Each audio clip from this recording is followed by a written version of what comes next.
Hi guys, welcome back to your Not So Ordinary Scrapbook channel. I thought I'd film a video today. It is Wednesday. I have about an hour to film. I have one more client to see today. I saw two down, one to go. So I thought I would do a little scrapbooking while I have a little downtime before I have to leave for Mason City. So I am going to move this stuff out of the way. This page turned out really nice. I really love it. I love the texture of this page, all the pieces glued down the way that they were supposed to. They're stuck on there really well. So, and I just used, what did I use? Scotch Quick Dry. So that's tacky glue. So that's what I used to glue that down. I'm going to add these other pages in, because I didn't add them in before because I wanted that page to thoroughly dry ahead of time. So we are currently on Christmas Eve. And we are down to the countdown. So we don't have too much time left with this album, although I do have several pages. It's already getting quite bulky. And that's a little bit frustrating. I don't really like it when my albums get super bulky. I do have a binder band somewhere around here. I think I set it aside in here. Just in case I need it. And I use these predominantly. I think they're made for planners. I'm not sure where I stuck it. Couldn't have gone too far because I know that I set it aside. But I use it for my December dailies because they're the ones that generally get bulky. I don't use it for my planners. I find that I don't need it, but they're always very useful to use in my December dailies because they tend to get quite thick. So I'm going to just take out a few pages out of here and see what I can accomplish today. And then we'll just do it that way. It's getting too bulky to work in the album. So it's just easier if I just take out pages for right now and work on them separately and then just add them back in the binder. In fact, maybe I should just take all of them out and then just go from there. That is a good idea, actually. And I am not even sure. I was planning on going all the way to the 31st because I flew to Arizona on the 27th of December this year, or this past year, to meet my granddaughter because I hadn't met her yet. It was the first time I met her, and it was a big deal. And we celebrated Christmas there with my family and my son and daughter-in-law and baby Aria. And so that was a big deal, but I don't think it's going to fit in this album. I think I am lucky if I get to day 25. And then what I will do is I'll just do regular scrapbooking pages of January. I'm thinking of still doing a Project Life album. I was going to wait until next year, but I have Amazon Photo, which is really helpful. That way I don't have to store my pictures on my phone. It's just part of our Amazon subscription, and it saves all my photos on there, and they are dated. So it would be really easy for me to go back to January, photos taken in January, February, March, April, May, June, whatever, and be able to do that, like to do a project life for this year, for 2025. A lot has gone on this year, and I think it might be a year that I do want to document more, just because, let's see, Kaysen passed away, new job, just different things,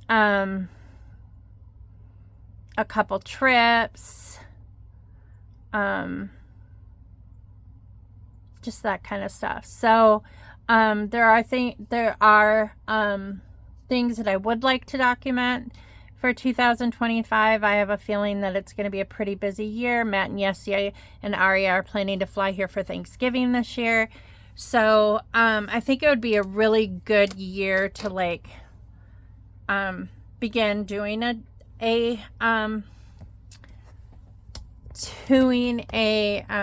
cord is getting in the way because I have it plugged in. Let me see. Doing a Project Life album. So that may be on the horizon. I'm not going to guarantee it. Let's get through this December daily first, and then we'll find out if that's something that I want to do. I definitely will have to order more photo paper for my selfie because I am out now. I ran out printing out the rest of my Christmas photos.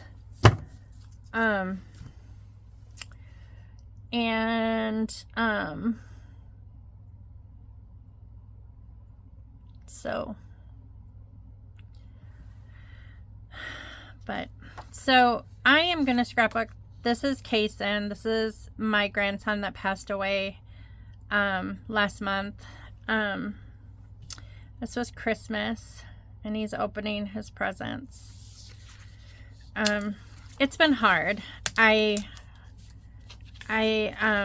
have good days and bad days. The more I learn about the whole situation, the story behind it, what was going on, things that are going on with the family, I just, I ache for the family. I do, the biological family. I ache for us because we had him the longest. He was a huge part of our life. He was very much our grandson. And yet without disrespecting them, and, because they are biological parents,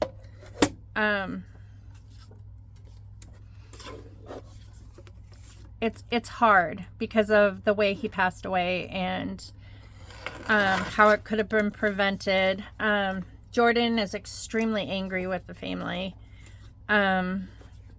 She just is having a really tough time with it, which is understandable. She was really the only mom Kaysen ever knew, and he was her son. And that is, you lose a child, I can't even imagine. She told me this past weekend, when we were in Chicago, that losing Kaysen was harder than losing Lainey, because Lainey had outlived her life expectancy. She wasn't supposed to live at all. And so, essentially from the time she was born, they had been anticipating her death. So it wasn't like a shock when she passed away. It was a shock. I mean, it was horrible and sad. And Jordan did, she is very sad about it. And she loved Lainey very much. But she said that Kaysen was harder because Kaysen had so much potential.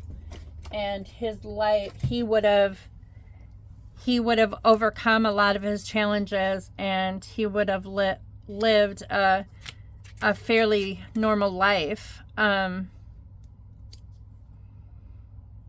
that's really hard sometimes to understand, like, why, you know, why did this happen to this child who had so much potential?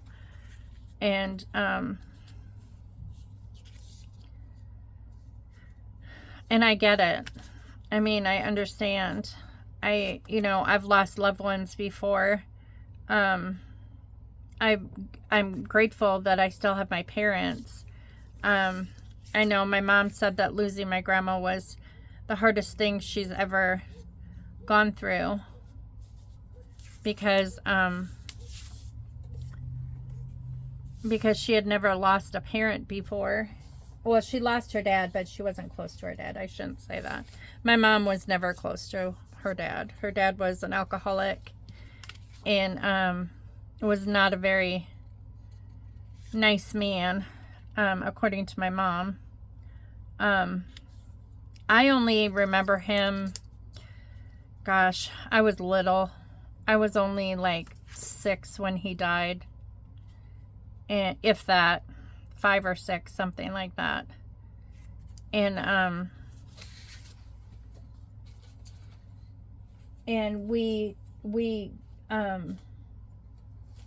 they lived in Las Vegas. So I think I promised you a shaker. So maybe I'll do a shaker for this page, just because it's kind of special. Maybe we could do the double shaker, like this.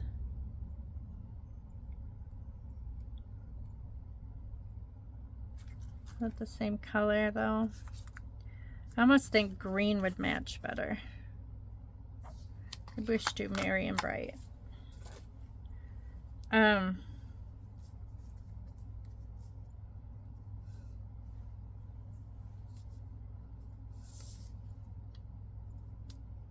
going to do this on the side, I think. But I want to turn it over so it closes on that side. So I use a piece of throwaway cellophane. That's what I do. And then I just cut around it. And you're going to have some open spots, so I cut it a little bit larger. And I'll show you why in a minute.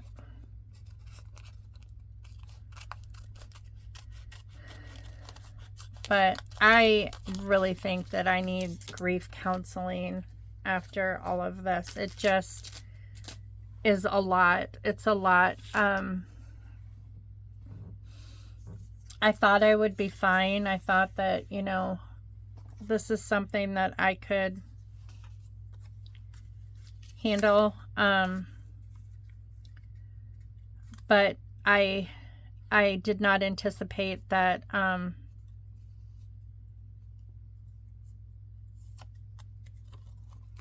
that it would be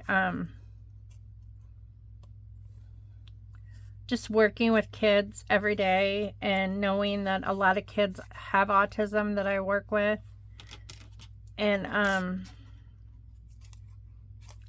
any given day that, you know, this could happen to one of them.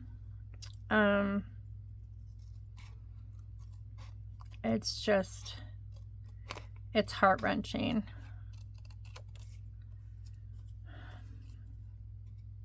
And it happens so fast. A drowning can happen in seconds. That's all it takes. And, you know,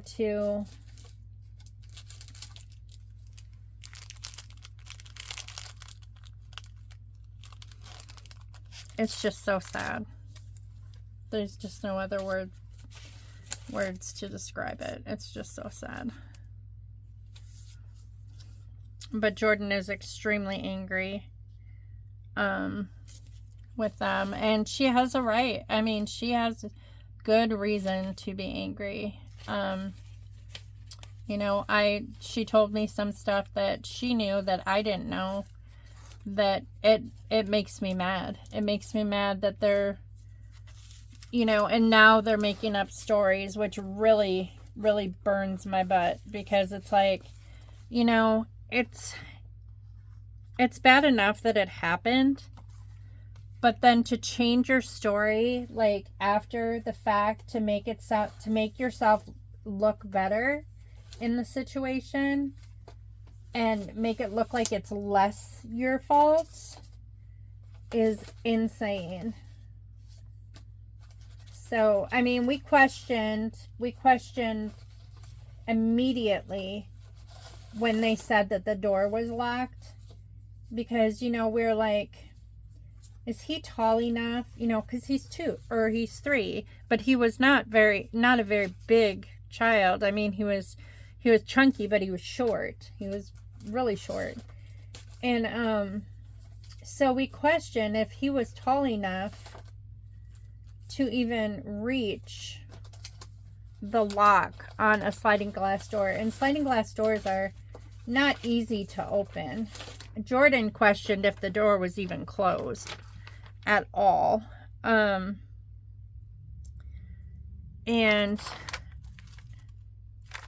you know, but they said that it was locked, and you know, they did a full investigation, and they found, you know, the parents not guilty of any wrongdoing or anything like that. So, you know, we believe them, or I believe them.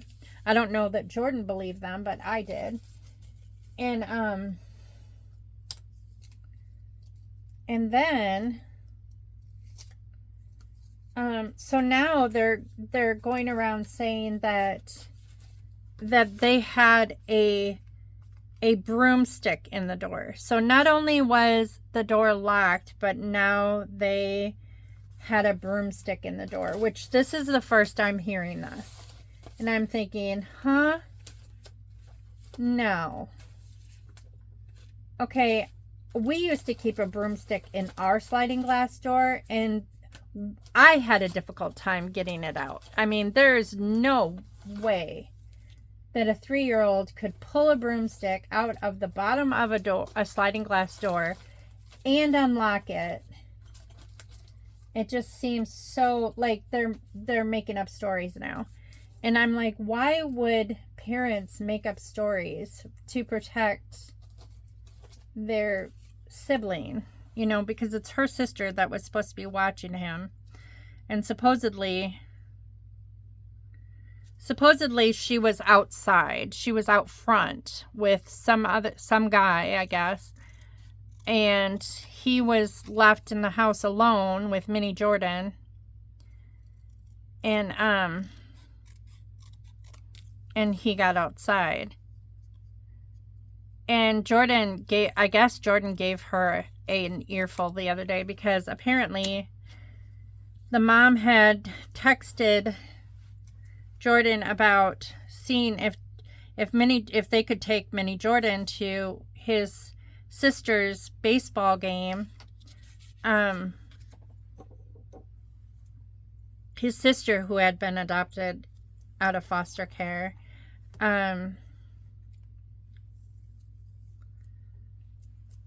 was having a baseball game, and they wanted to pack the seats with it. And Jordan said no. Jordan said, if you want to come and see him before the baseball game and we are home, you can come stop by and you can see him. But he is not going anywhere with you. Well, Mom got mad about that.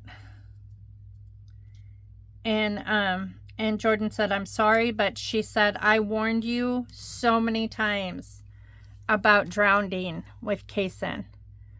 I sent you links to products to protect him.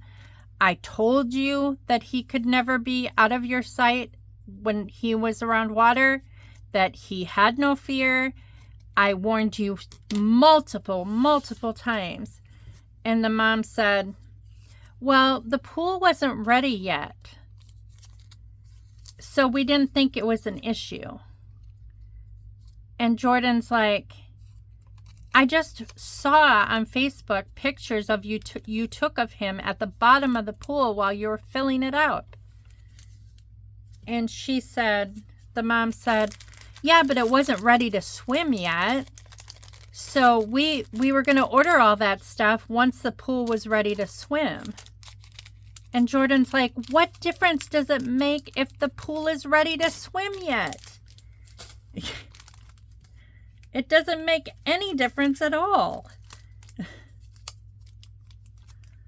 So that was like an issue that Jordan was like, oh my gosh, what in the heck? So I don't quite want that much. And I was just like, you've got to be kidding me. That, you know, because I knew that Jordan had warned her numerous times. And Jordan's like, I have warned you numerous times when you first got Kason back, and he wasn't even 3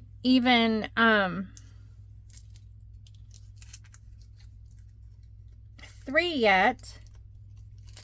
He was 2.5, and you turned him forward facing in the car seat. And I told you that he had to be rear facing, and you never listened to me. You just kept turning him forward facing anyway. And Jordan's like, I swear you're doing it just to spite me. And her mom's like, no, it was so I could see him better when I was driving. And Jordan's like, he was safest facing the back seat. He was too little and did not weigh enough to be forward facing. And so Jordan's like, I am done. She's like, she said, I got his ashes. And she's like, you know, I have tried, I have done my best. I don't know what else to do. And she said that she just is not wanting this, like, she doesn't trust her to take Mini Jordan anymore.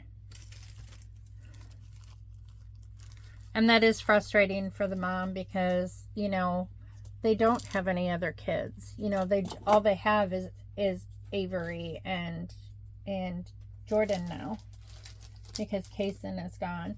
But then she also told Jordan that, well, the mom, the grandma, the bio mom's mom told Jordan on the phone that even before the funeral, the mom and the dad were talking about having another baby. And I told Jordan, I said, you can't just replace him. Like, you lose a child, you can't just replace him. That makes it sound like they didn't even care at all. Like, oh, we'll just make another one. I mean, it's just, the mentality just does not make sense. It's just, I don't know.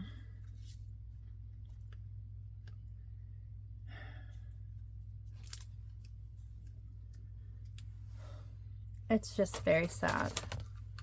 The whole thing is sad. Where did I put?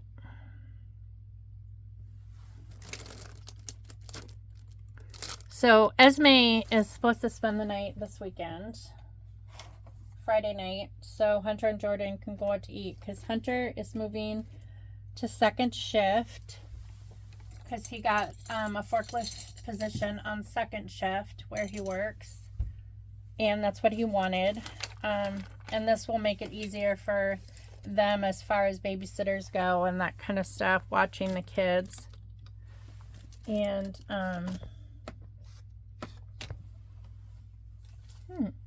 this is so weird. Oh, here it is. I was like, where are my little Christmas doodads? Okay, so I'm going to put some Santas in there. We're kind of going to make a little mix here. Santas, some candy canes.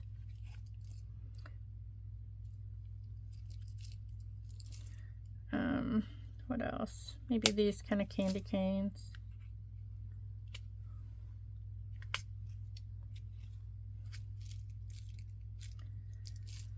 So I know that grief has many stages, and you know, like anger is one of them, you know, blame or whatever it is.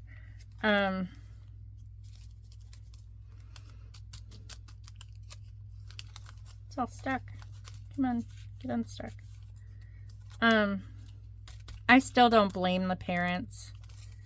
I do think that, like, Jordan has given them multiple chances. I mean, with, like, and unfortunately, the foster care system didn't see it that way. You know, at all costs, the foster care system thinks that the best place for the child is with the bio parents, which is not always the case. You know, and there's nothing that you can do to change that. It's just how the system works here in Illinois. I don't know how this system works in other states. But that's how it works here. And we really do have a crappy foster care system here. It is not a good one. Okay, so I fold this over, and I just use double-sided tape to fold it over.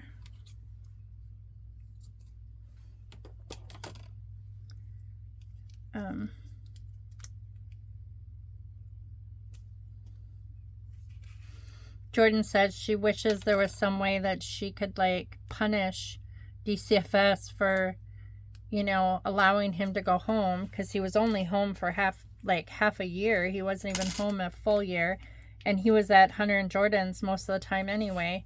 Like that morning, the morning that he passed away, he was at Hunter and Jordan's. Like, had they, you know,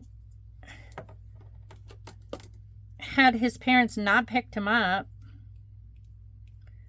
he would have been there and he would still be here with us. But they had a cookout planned for Memorial Day, and they went and got him, and that happened, like, gosh, a few hours later. It's just insane.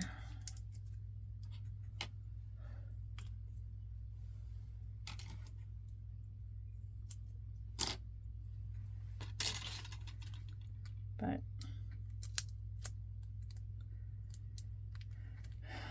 it's just hard to get over it. It's really hard. I've never encountered anything so difficult before. I just pray that, like, all my children, like, I can't even imagine losing a child. I just can't. The pain of that. I hope I go before any of my children.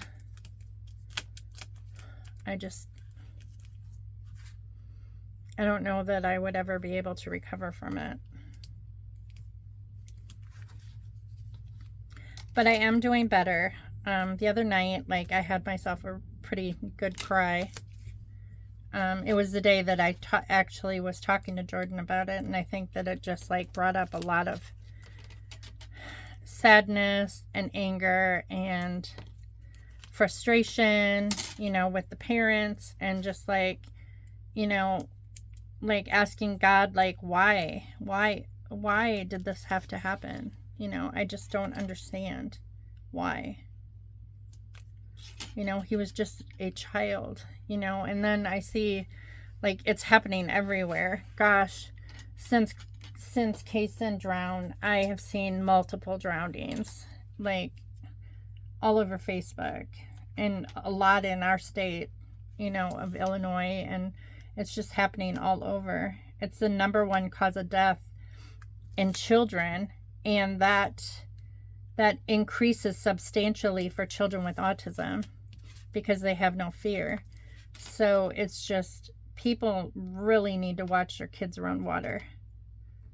Like, even if you think they're safe, even if you think the door is locked and everything is fine, you know, it's not fine. You know, how hard would it have been for her sister to take him out front with her? Like, you're coming with me. He's 3. He would have followed. Like, if she would have taken his hand, he would have followed her, because that's how he was. Like, I could redirect him so easily. You know, he may have been determined and tried again and again, like trying to climb up on the piano at my house. You know, he would try again and again, and I just got him down and say no, and, you know, move stuff and redirected him to something else. And I kept telling him, you're going to fall. That's dangerous. You're going to fall. And I'd say, ouch, ouch. Which I don't even know if he knew what ouch meant. But yeah, that was, you know, but he, like, if you took his hand, he would go with you. He wouldn't, like, throw a fit or, you know, scream at you or anything like that. He would go with you. So had she taken his hand and said, you're coming out front by me while I go outside, things would have been a whole lot different. And from what Jordan told me, this just blows my mind.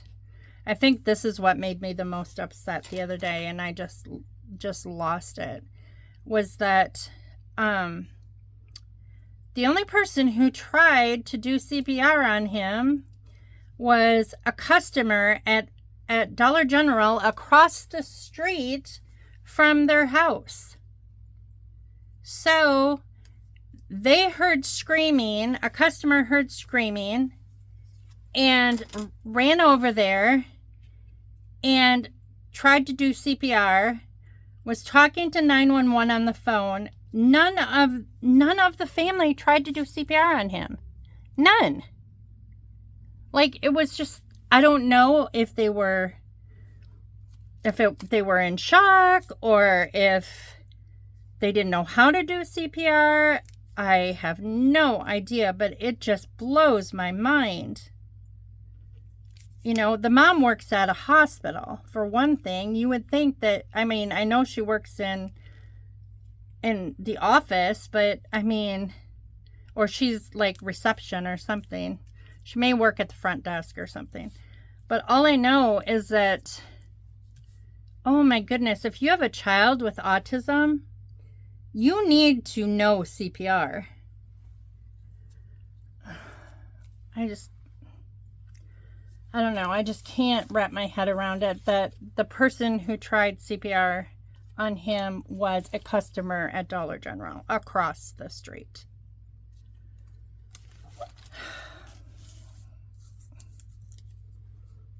But I know I wasn't there. I shouldn't judge. I don't know. You know, it's just, there's so much. And I know that Jordan's angry, and I am angry too. I think it's a senseless death. I don't think that I don't know that I don't know. I mean, I guess I can't even comment on that because I just don't know what was going through their head at that point in time. I mean, I can't blame the mom and dad. The dad was at work. The mom was across the street at Dollar General, so she was there. I guess she was just across the street, but still, I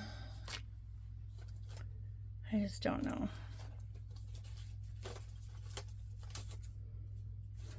But I also see Jordan's point too, like, in being upset. because he really meant something to us. I know the parents are really upset and, you know, they're hurting and all that stuff, but I have to wonder, like, and I know that you can't gauge, like, oh, who cares about a person more, you know, is it, you know,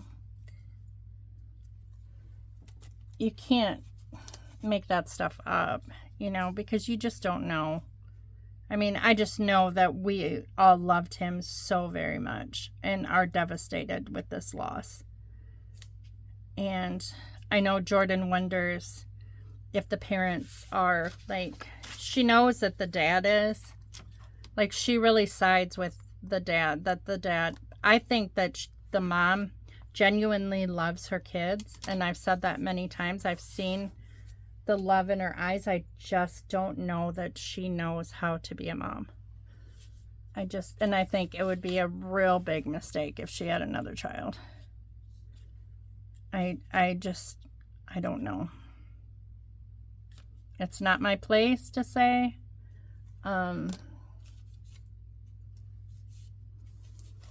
But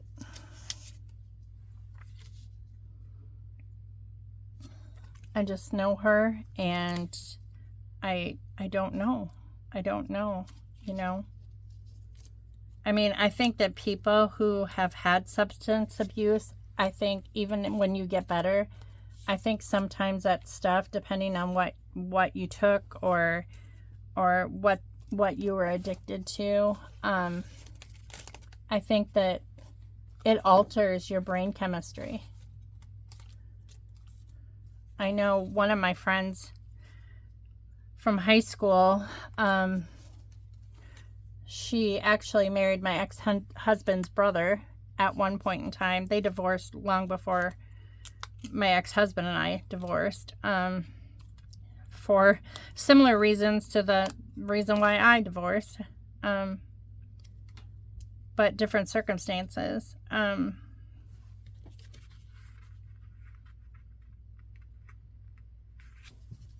But similar reasons. She was a pothead, and she's a nurse now. I don't know if she still does pot. I have no idea. I suspect she does because it's legal now, and back then it wasn't legal, and she did it all the time. But my ex-husband used to do it all the time too.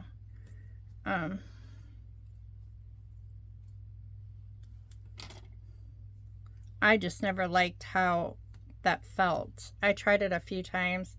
Joe told me I couldn't do it anymore. My ex-husband, he was like, you're wasting it, you're not inhaling it, and so you don't get to do it anymore. He was kind of a control freak that way. Like, you know, he would tell me like what I could and couldn't do. So even though overall he was an okay husband, I think we probably could have made it work, except for there was so much going on with his family that was so icky that it was not good at all. And I should have known about it before we were married. I didn't know about it. You should never hide something of that magnitude from your spouse before you marry them. Because everything changes after you have a child.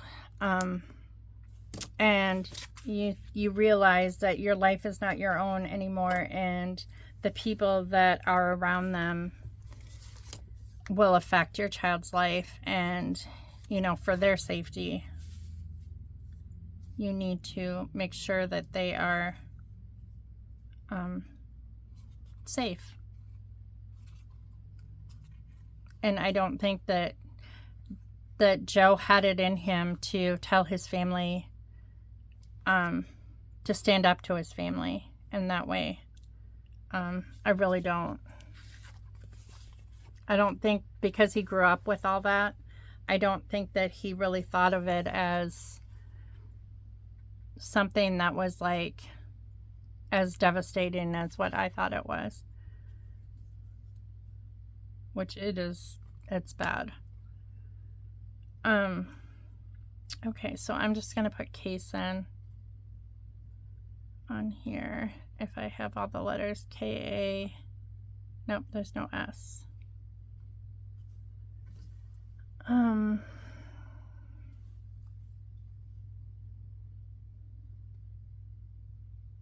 There's no C. We could do presence, P-R-E. No, there's no S. Okay.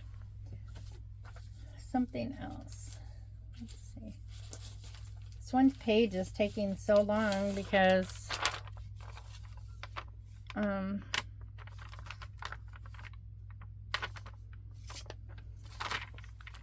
feel like I do need gold up here though, because there's gold down here.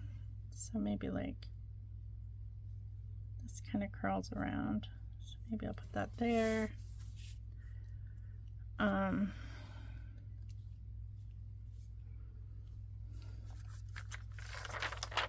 Maybe a couple stars.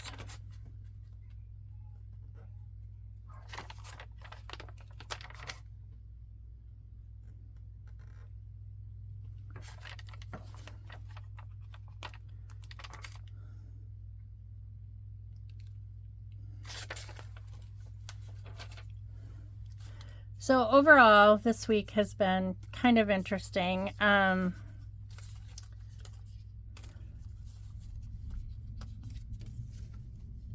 haven't confronted Scott about this, but I think I told you that like sometimes we'll get messages like on Facebook Messenger from people that like it's porn and stuff, and I always delete and block it.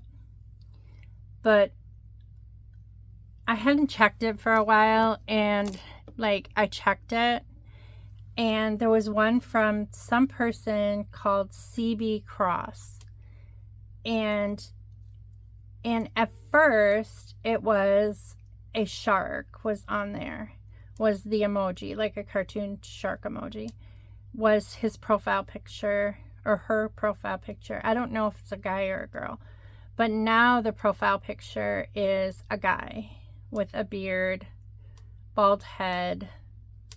I don't know who this person is, but the comment they made, so it's someone that is from this area, so I don't know if it's someone Scott works with or who it is, but the message that was sent was who cheated ? So that bothered me because now I'm thinking, is this person like, is this a woman who has had an affair with my husband? Because I don't know. You know, I always thought that it was like, I go back and forth. I don't know if he has had a full-blown affair with someone. He did say that he was having kind of a relationship with someone at work at one point in time.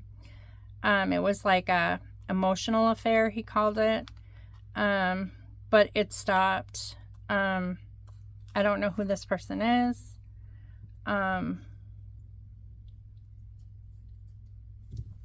And like, and then there was all the, you know, like his past jobs that he worked, you know, at the hospital, how many women there were there. Like there came a time, I can always tell when there's something weird going on, you know, because like when he was working at Memorial, you know, he would be like, we used to meet for lunch all the time, like all the time. Whenever I'd have a doctor appointment or whatever, I'd say, okay, I'll pick you up, you know, at your lunch time and we'll go out to lunch or whatever. And that was fine. And then all of a sudden Scott was like, you can't pick me up anymore. We're not allowed to leave grounds and all this stuff. And I knew that that was crap. I mean, I absolutely knew that it was crap.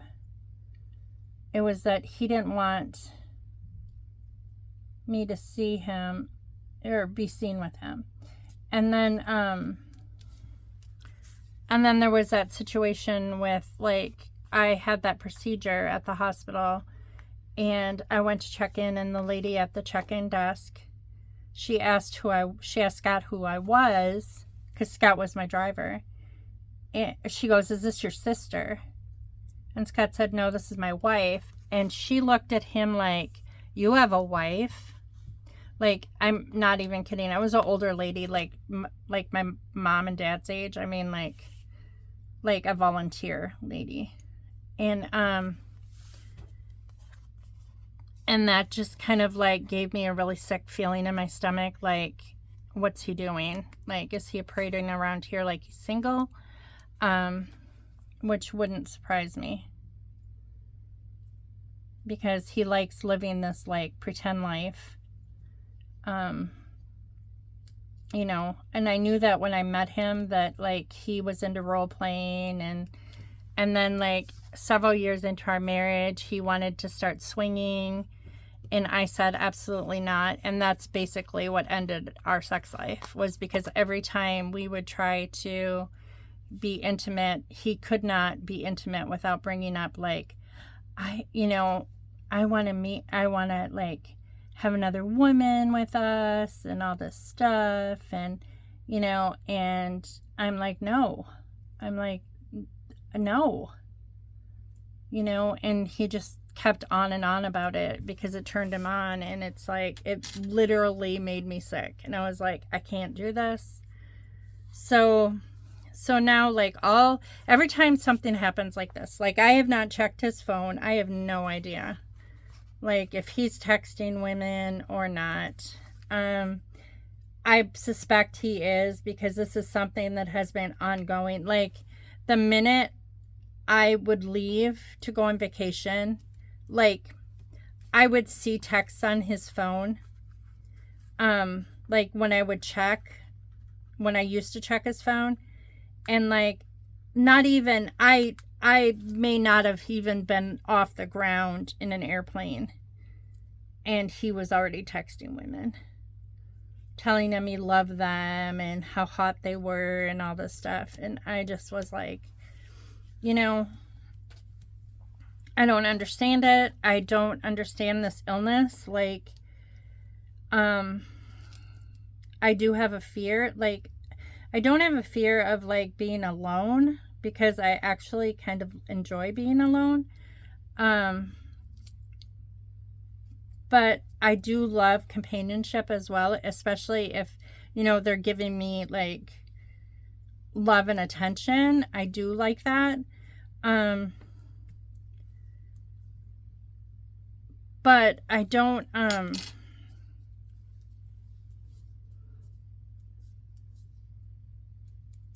it's not like something that I have to have in order to, like, I've never been one that's like immediately after a breakup I had to find some other guy. I've never been that kind of a person that needed that, because I can preoccupy my time quite easily. My main concern was like, how am I going to afford to be able to live on my own? I don't want to go back into an apartment. This house is almost paid for. I feel like I deserve to have the house, if anything were to happen between us, because I'm the one who has worked so hard, like, to make sure the bills were paid. And like, even though I wasn't working all that time, a lot of the time I was working, and I put up with a lot of crap. Like, I literally put up with a lot of crap from him. So I feel like this is more my house than his, and he doesn't really give two craps about this house anyways. He never wants to, like, it's like pulling teeth to get him to try to finish projects that have been started. It's really hard to get him motivated to do those things. And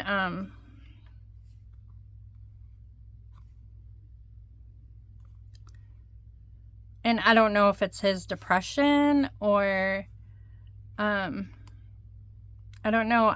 It runs through my head all the time. I'm like, is this his depression? Is this, is that what's making him unmotivated? But that's not fair to those of us who live in this house, who, like, who can't possibly do all the things that need to be done by ourselves. I mean, there's just no way. I'm going to have to punch a hole.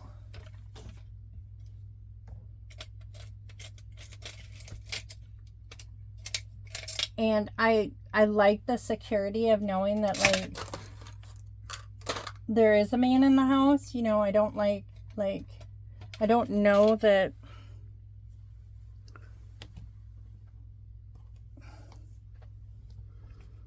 you know, and I don't want to go back to living in an apartment. I lived in an apartment when I was in my early 20s. Joe and I lived in apartments, and it sucked. You know, I'm not about to live in my an apartment at this age in my life, especially after I've worked so hard, you know, to do everything right.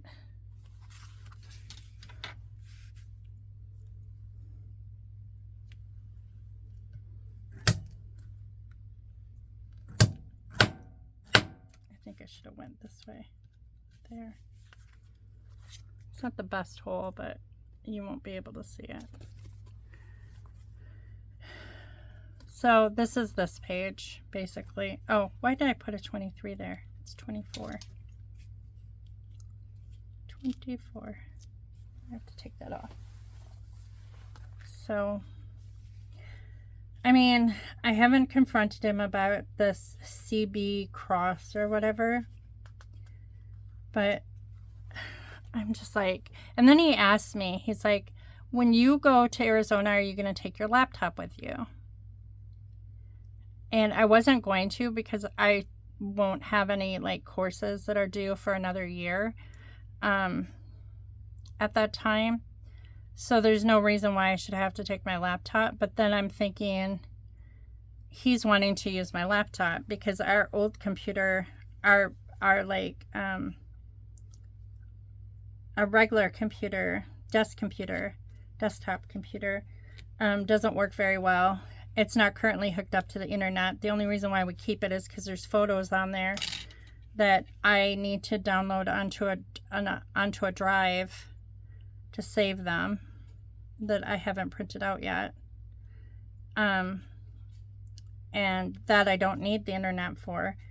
And then he has a laptop. I gave him my old laptop, but it's old and it doesn't really hold that much of a charge, but he doesn't do anything.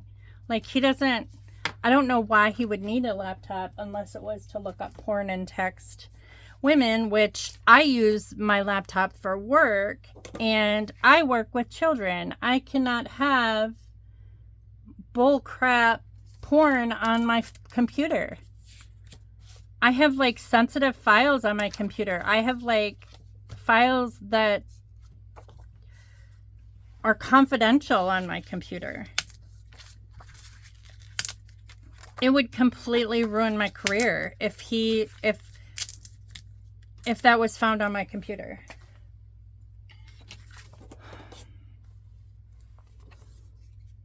And so now I'm thinking I better take my laptop even if I'm not going to use it,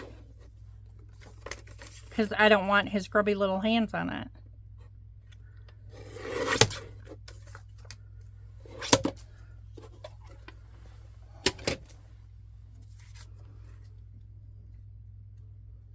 The thing is he's so hard to be able to like figure out. Like, I cannot tell if that man is lying to me or not. Like, usually I can tell when people are lying to me, but for some reason, I can't with him. I don't know if it's because I want to trust him so badly that I'm, like, fooling myself into believing that, like, oh, this time will be different, you know, or maybe it's just the fact that I'm, like, afraid to, like, you know, to do something about it, but I don't want to say anything to him about it either, because like if I find out that stuff is going on, I'm not going to tell him anything anymore, because every time I do, it just ends up badly. When I like question him about it, I just like, all I get is lies anyways. He never fesses up ever. So it wouldn't do any good. I don't know that he understands, like, I don't know if his reality is a lie. Like, I think some people lie so much that they just confuse what reality is, and it's kind of a scary situation. And I don't know that he's doing anything wrong.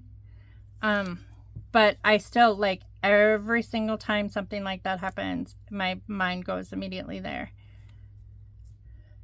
And then he's constantly, like, kissing up to me, you know, like, I love you. Is anything wrong? And, you know, all that gaslighting crap. Like, yeah, if you see that something's wrong, chances are something's wrong. And you probably already know what it is. But you're trying to, like, gaslight me and act like you don't know, you know. But I don't know for sure. I go through different stages, like, where it's like, okay, is this important? Is, you know, it would really mess up my entire family if something happened, even though I know all my kids are on my side with this. Like, every single one of them are on my side, but yet, you know, the grandchildren love him. The kids love him. He's a great dad as far as that goes. But he is not a faithful man, like, at all. And it makes me wonder if he ever was. Like, this has happened so many times. It's like, were you ever faithful to me at all? You know? I don't know.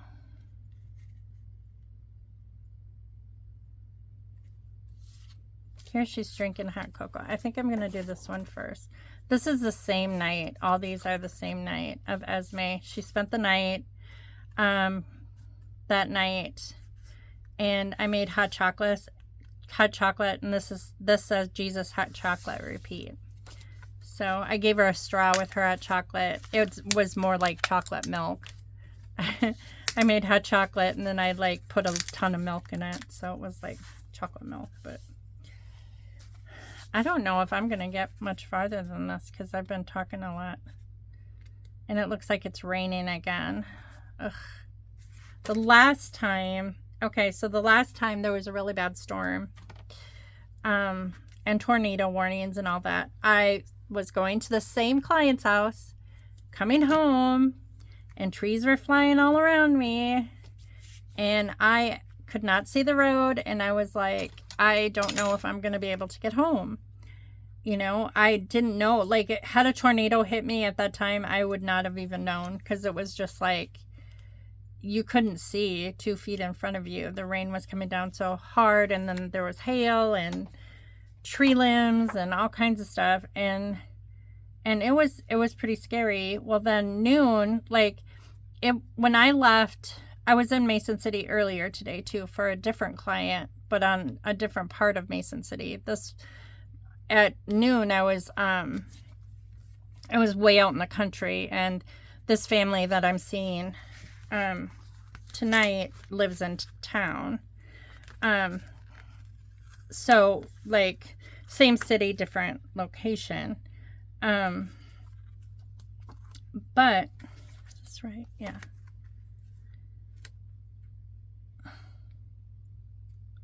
But I'm hearing it but okay, so noon, I'm there, and the sky is getting dark, and it's raining and stuff like that, and I'm like, oh man, you know, and I'm thinking, I did not want to go through another, like, night like this again, you know, like that one night. And then on Facebook, I see that in Jacksonville, which is not that far from us, about an hour, not even an hour away probably, a tornado hit and blew over their sports complex. So I'm thinking, oh man, bad weather. And I recognize the sports complex because it is near, like, the one that when Matt used to play football when he was in junior high for the Railers. They had a championship game there. And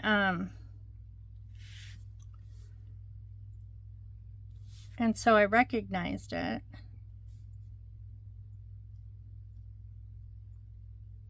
But I'm hoping that tonight it's not bad. I did hear, yeah, I gotta go in a couple minutes because my bag's packed, so that's good. Everything's ready. I'm in my uniform or my scrubs, so I'm ready in that way. I could do May Your Holidays Be Sweet. That would be cute.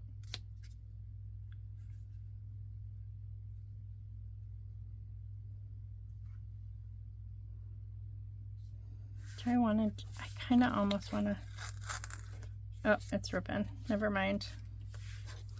Once it starts ripping, I'm like, nope. Yeah, I think I'll do that. I think I'll have time to finish this.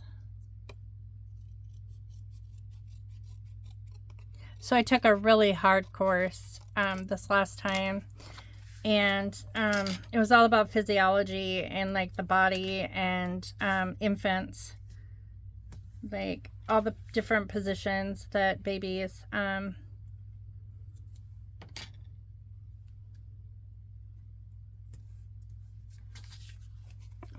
that we're supposed to like are milestones for babies. So like there's a prone position,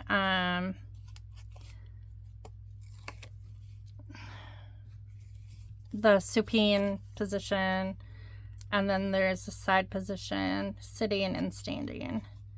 And so like developmentally per month for infants, up to 4 months is what we assess when we're doing infant assessment.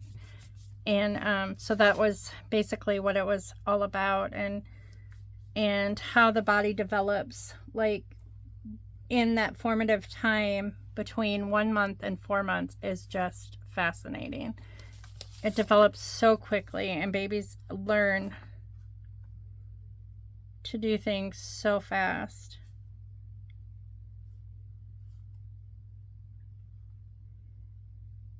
And I took the test last night because each one of these, there is an exam. Each course that you take, there's an exam after, and you have to get 100%. Otherwise, you don't pass the course.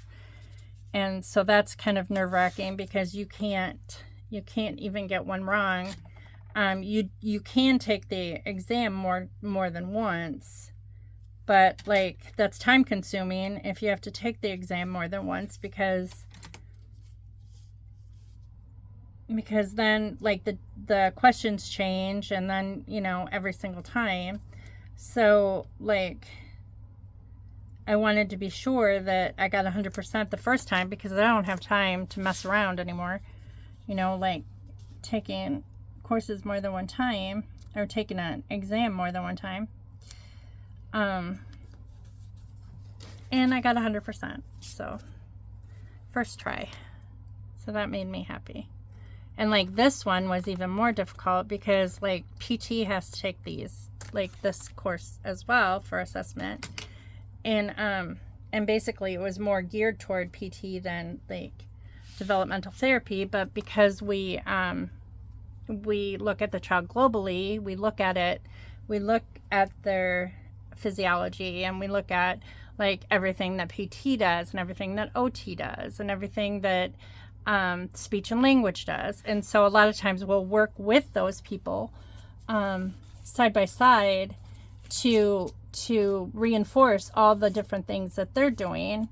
And so I have a particular client that like needs extensive PT, and sees a PT therapist on a regular basis, and I reinforce those the things that they do with this child. Too, you know, like, because that's my job to come in and kind of like be the reinforcement, even though I'm not PT. That's what DT does. We're a play therapist, so we go in and we reinforce things through play. All the skills that, you know, the other therapists want them to learn, we do that through play. I don't think that's going to be noticeable, but I do need to press it down, I think. Otherwise it's going to be pokey. There. All right. So I got to leave in about 15 minutes. But I do like that. And like I said, I'm not mad at Scott right now. Like, I'm not like upset with him because I don't know what this guy is talking about. I don't even know who this person is. If it's a guy, if it's a woman. I don't know if if this person is talking about someone at work who cheated. I don't know if this person is talking about Scott, like, you cheated. It just said who cheated. So I don't know if it's like who cheated at work or who cheated, like, you know, you cheated, you know. I don't know. So I can't really like say like 100% that like Scott did anything wrong. He insists that he is fully reformed and like he is not doing that anymore, and that he wants to work on our relationship and all this stuff. But then something yesterday was really weird too. It was off, which was unusual as well. Okay, so generally when he comes out of the shower, he doesn't care if he's covered up down there or not. You know, he just walks in the bedroom and just like, you know, we'll get dressed and, you know, so like basically, you know, everything hanging out or whatever. He's not all that careful about like if the towel covers like from the bathroom to our bedroom, because the bathroom is attached to our bedroom. So I was in the bedroom and I was getting ready, and he had just got out of the shower, and he made sure like he was covering that area like with a towel, like he was hiding it. And I'm thinking, what in the heck? Like, why is he doing that? That's weird. It just triggered like something in me, like that's not something that he normally does. And I know that like now I'm curious, like, did he shave down there? Did he like did he like manscape or something and he doesn't want me to see it? And if he did manscape, he's not manscaping for me. I can guarantee you that. There is no way in heck he's because first of all, he wouldn't hide it. Second of all, he just never has. Like, that's not something that he's ever done. Like, for me. So that would be a total red flag that something's like physical going on if he's doing that. So I don't know. I don't know how to catch him in that act without like coming right out and saying like, hey, I don't know.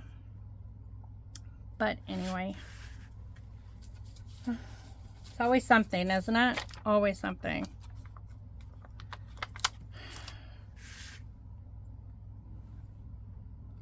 But I have been reading my Bible lately, and I have been like, I've been feeling better about stuff because I can get really down about stuff. And like, and then I kind of like forget about God and just kind of like get all depressed and all that stuff, and it's not working for me. So I have to like just lean on God with this, and like whatever happens, you know.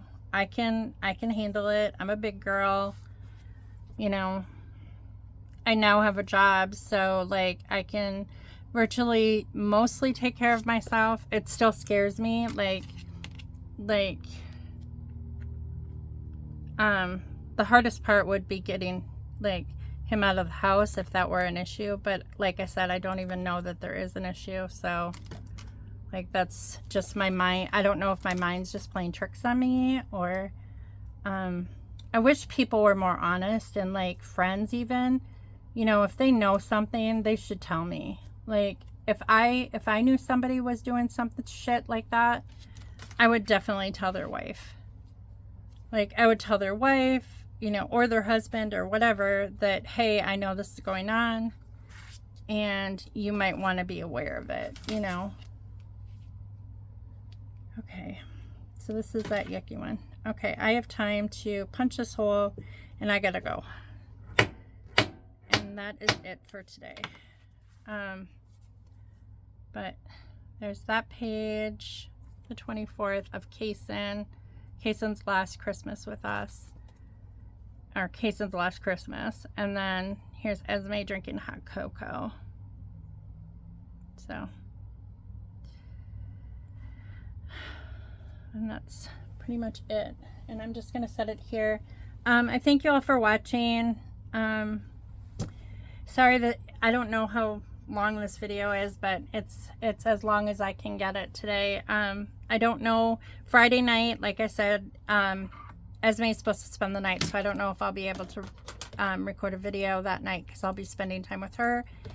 And Saturday, I don't know what's going on yet, so hopefully I'll see you this weekend. But you guys all have a great rest of the week, and I will talk to you later. Bye.